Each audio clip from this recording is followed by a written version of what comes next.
Hi students, welcome to my channel learn with Revathi. നമുക്ക് teaching manual എങ്ങനെ എഴുതുന്നതെന്ന് നോക്കാം. ഒരു കുട്ടിയുടെ കമൻറ്റ് കണ്ടിരുന്നു, ടീച്ചിങ് മാനുവലിൻ്റെ വീഡിയോ ചെയ്യാമോ എന്ന്. അപ്പോഴാണ് ഞാൻ ബ്ലൂ പ്രിൻറ്റിനെ കുറിച്ച് ആലോചിച്ചത്. ഇത് രണ്ടും പരീക്ഷയ്ക്ക് ചോദിക്കാറുള്ളതാണ്. പക്ഷെ നമുക്കറിയാത്തത് കൊണ്ട് നമ്മൾ എന്ത് ചെയ്യും? നമ്മൾ മിക്കപ്പോഴും എന്താ ചെയ്യുന്നത്? സ്വന്തമായിട്ടൊക്കെ ടീച്ചിങ് മാനുവലും ബ്ലൂ പ്രിൻ്റൊന്നും എഴുതൂല. ഞാൻ ഉൾപ്പെടെ കേട്ടോ പറഞ്ഞുകൊണ്ടിരിക്കുന്നത് പഠിച്ചുകൊണ്ടിരുന്ന സമയത്ത്. എന്നിട്ട് നമ്മൾ ആരുടെങ്കിലുടെയൊക്കെ നോക്കി എഴുതും. അപ്പോൾ നമുക്ക് സ്വന്തമായിട്ട് എങ്ങനെയാണ് ബ്ലൂ പ്രിൻ്റ് എഴുതേണ്ടത്? ഇതൊക്കെ ഈസി ആയിരിക്കും, പക്ഷേ എങ്ങനെ ബ്ലൂ പ്രിൻ്റ് എഴുതേണ്ടതെന്ന് അറിയില്ലായിരിക്കും. അങ്ങനെ പരീക്ഷയ്ക്ക് അതിൻ്റെ മാർക്ക് പോകും. അപ്പോൾ ബ്ലൂ പ്രിൻറ്റിൻ്റെയും കൂടി ഞാൻ ഇടാം. പെട്ടെന്ന് ചെയ്തെടുത്തൊരു സാധനമാണ്. അതുകൊണ്ട് നിങ്ങൾ ആവശ്യമുള്ളത് മാത്രം, ഞാൻ പറയുന്നത് മാത്രം ഒന്ന് നോട്ട് ചെയ്ത് വെച്ച് പഠിക്കുക കേട്ടോ.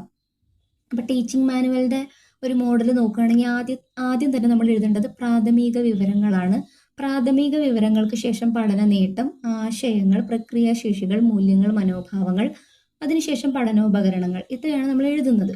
ഇതൊക്കെ കറക്റ്റ് ഇതേ സ്ട്രക്ചർ തന്നെയാണ് നമ്മൾ ഫോളോ ചെയ്യുന്നത്. ചിലപ്പോൾ ഓരോ കോളേജും ഓരോ രീതിയിലൊക്കെ ആയിരിക്കും TM എഴുതുന്നതെങ്കിലും ഇതൊക്കെ കറക്റ്റാണ്. ഇതൊക്കെ ഇങ്ങനെ തന്നെയാണ് എഴുതുന്നത്.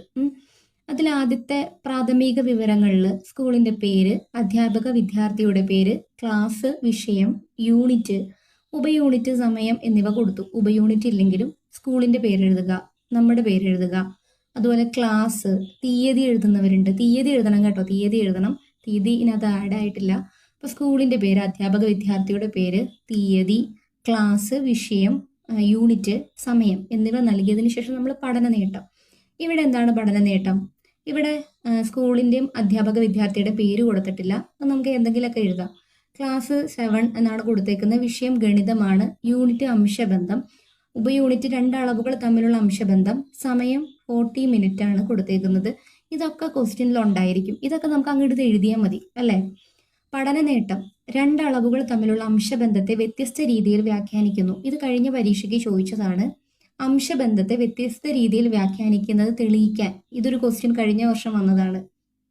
അപ്പോൾ പഠനനേട്ടം എഴുതി. നമുക്ക് തന്നേക്കുന്നത് ഇനിയിപ്പോൾ ഈ പരീക്ഷയ്ക്ക് എന്താണോ പഠനനേട്ടം തരുന്നത് അതാണ് നമ്മളിവിടെ എഴുതേണ്ടത്. ക്വസ്റ്റ്യനിൽ തന്നെ ഉണ്ടായിരിക്കും പഠനനേട്ടം. നെക്സ്റ്റ് ആശയങ്ങൾ. എന്തൊക്കെ ആശയങ്ങളാണ് കുട്ടിക്ക് ലഭിക്കുന്നത്?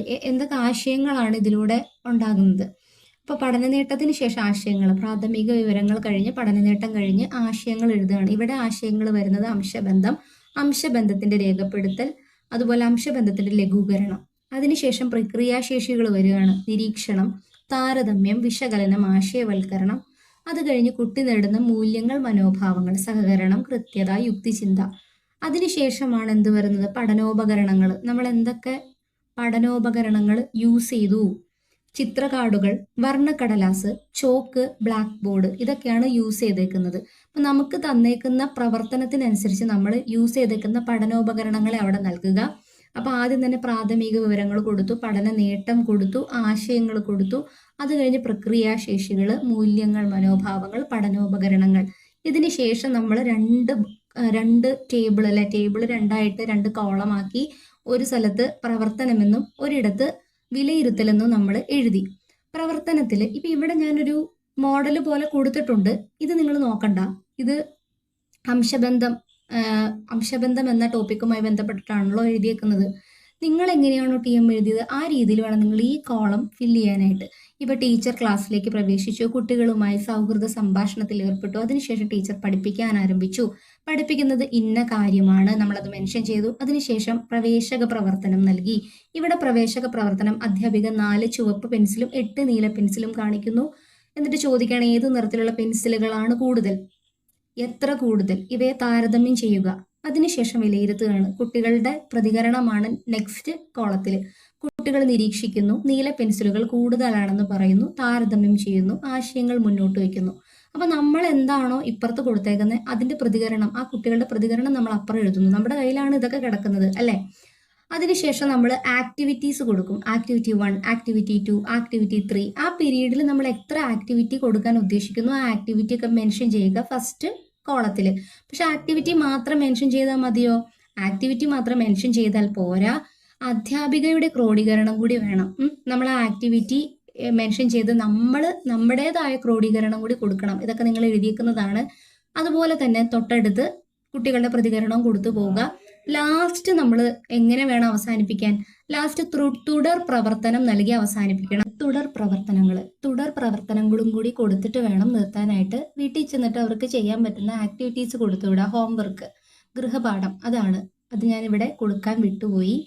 അപ്പോൾ അതുകൂടി കൊടുത്തിട്ട് വേണം TM അവസാനിപ്പിക്കാനായിട്ട്. ഇവിടെ ഇപ്പോൾ ഗ്രൂപ്പ് പ്രവർത്തനങ്ങൾ, ചർച്ച, ഇതിനെക്കുറിച്ചിട്ടൊക്കെ പറഞ്ഞിട്ടുണ്ട്. പക്ഷെ അധ്യാപികയുടെ ക്രോഡീകരണം കൊടുത്തിട്ടില്ല. ഒരു മോഡലായി ചെയ്തത് കൊണ്ട് എല്ലാം ഞാൻ ഉൾപ്പെടുത്തിയിട്ടില്ല. അതുകൊണ്ടാണ് പറഞ്ഞത്. നിങ്ങൾ എഴുതിയത് വെച്ച് നിങ്ങൾ TM എഴുതുക. അപ്പോൾ ഓരോ ആക്ടിവിറ്റി, പ്രവേശക പ്രവർത്തനം ആയിക്കോട്ടെ, ആക്ടിവിറ്റി ആയിക്കോട്ടെ, ഗ്രൂപ്പ് ആക്ടിവിറ്റി ആയിക്കോട്ടെ, ചർച്ച ആയിക്കോട്ടെ, എന്ത് എഴുതുമ്പോഴും അതിൻ്റെ കൂടെ നിങ്ങളുടെ അധ്യാപികയുടെ ക്രോഡീകരണം കൂടി ഉൾപ്പെടുത്തിയിട്ട് വേണം ചെയ്യാനായിട്ട്. തൊട്ടടുത്ത ബോക്സിൽ എന്ത് ചെയ്യുക?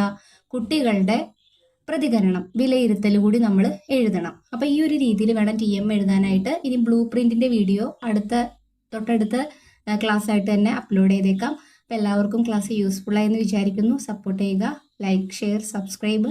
അപ്പോൾ മറ്റൊരു വീഡിയോ ആയിട്ട് വീണ്ടും കാണാം. താങ്ക്